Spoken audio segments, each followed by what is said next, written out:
Hello everyone, this is Daniel, and this is most likely not going to get any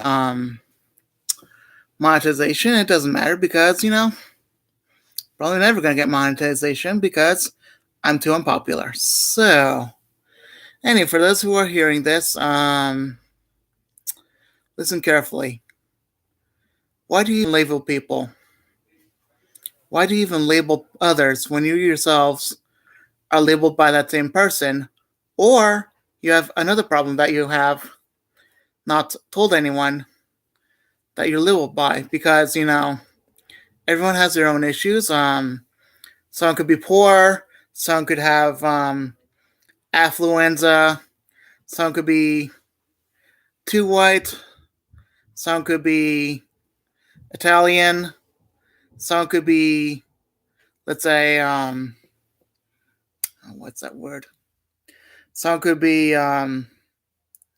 stereotypical American. Someone could be stereotypical Australian or um, Irish or Scottish. Any of these people, because it's really unfortunate that we have to label ourselves when we actually ourselves are practically labeled, because no one is perfect.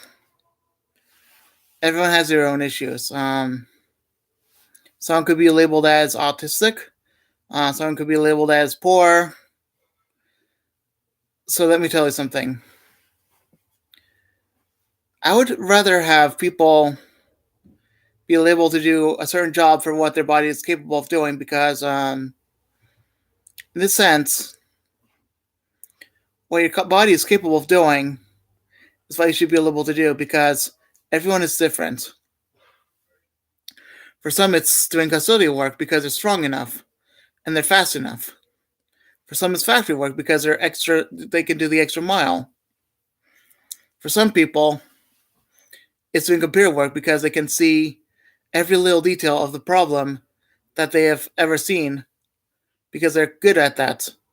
Or maybe it's just finding bugs in a game. Maybe it's finding bugs in a program. Or maybe they can find bugs in a plane program or anything like that. They can be so picky to find every bug that they actually save lives. Maybe they find bugs in a robot. Maybe they're trying to find a bug in a robot. Maybe they are trying to find bugs in medical equipment. We could be the bug finders as autistic people because we find all these details.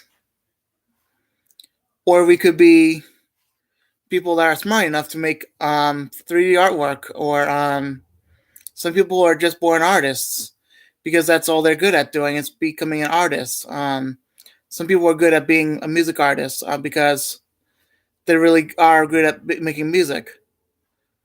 Or they could just do any other job. Like some people don't have stress, so they can be a doctor because they're smart and don't have stress.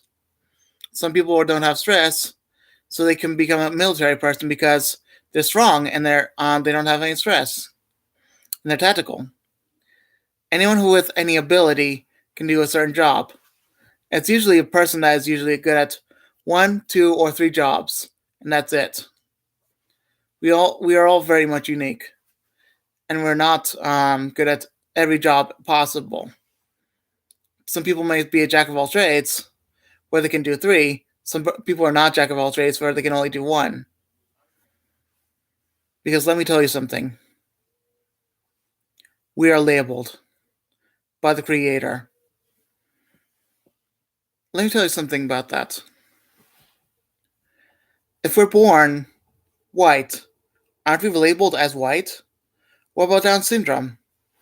We're labeled as such because that's labeled. Now, I'm not gonna label you guys as such because that would be too cruel and too inhumane. But we've got to accept the fact that we've been labeled ourselves by the doctors who gave us the condition so we get extra help.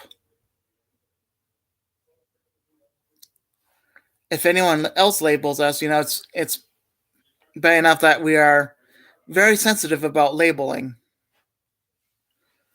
Now, again, as a white person, you can see that, okay, you cannot see it, but you see these few dots that you're seeing right here? I have brown patches, not literal brown patches, but little brown dots.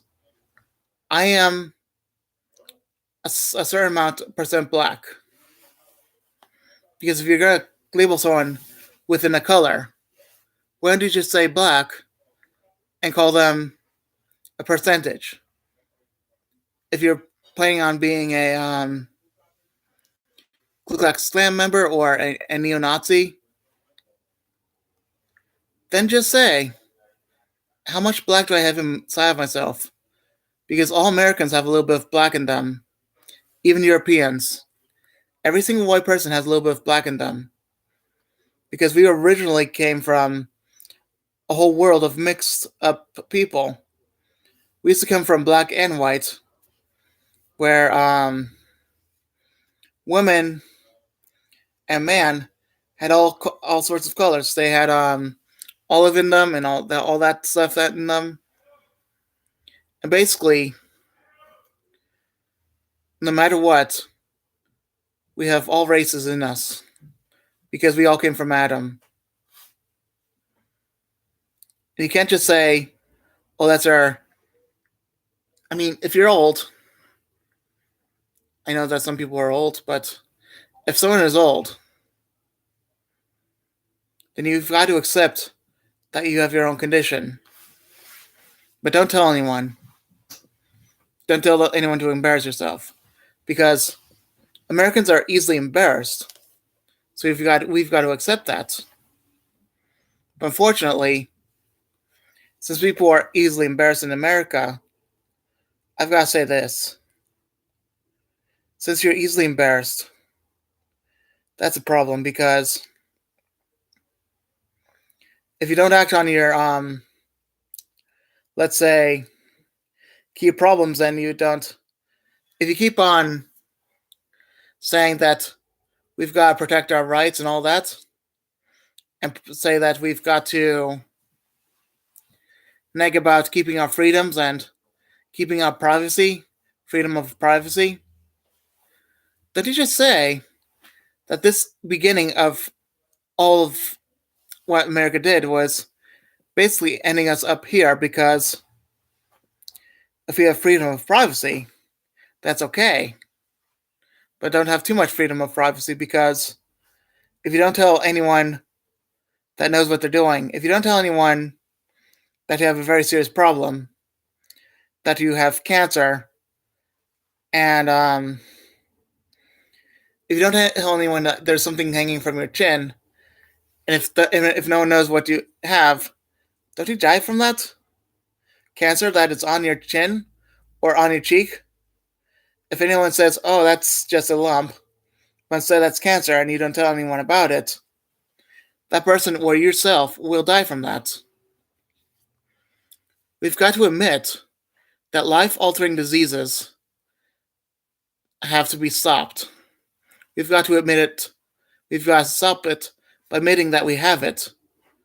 Because if we don't admit that we have a life-altering disease, then what do we have in ourselves to prove that, we just don't have anything? But, I don't know. It's just,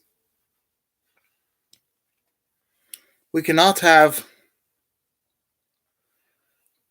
we cannot have anything stops preventing us from labeling, but of course, we've got to have something in place to at least tell us what does this mean for the person? Does this labeling mean suffering, or does that labeling mean saving from suffering? There's a lot of gray areas about this, everyone, but I honestly want to tell you that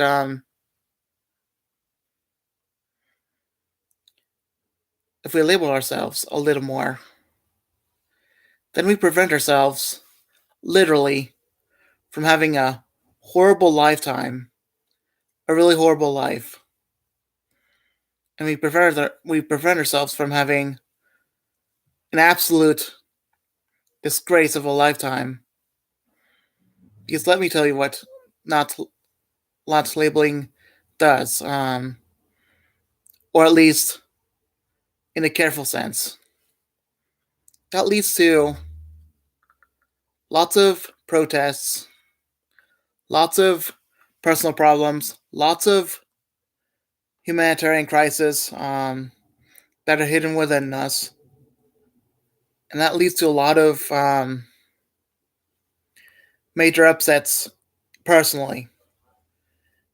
But if you label too much, you lead to many upsets outside. So if you don't label, you have personal problems inside. But if you label too much, you have personal problems outside. So make sure you tell people, all right, this is what you have, and I'm gonna get help. I'm gonna get help because a lot of people say, "Oh, I don't want to get help.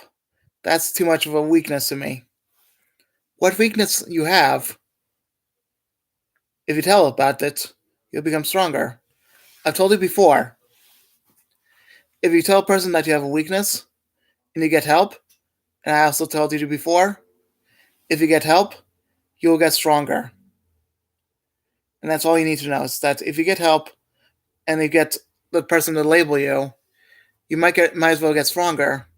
Because I was labeled when I was very young, and I had classic autism. Now look at me now. I was labeled, and now I got help thanks to that other person.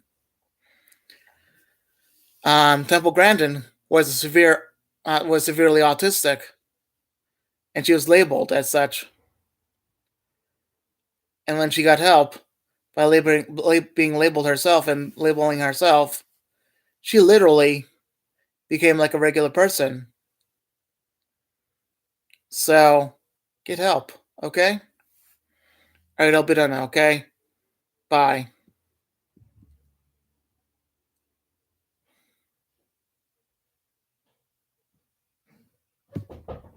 Hello? What am I supposed to have the training? Yep.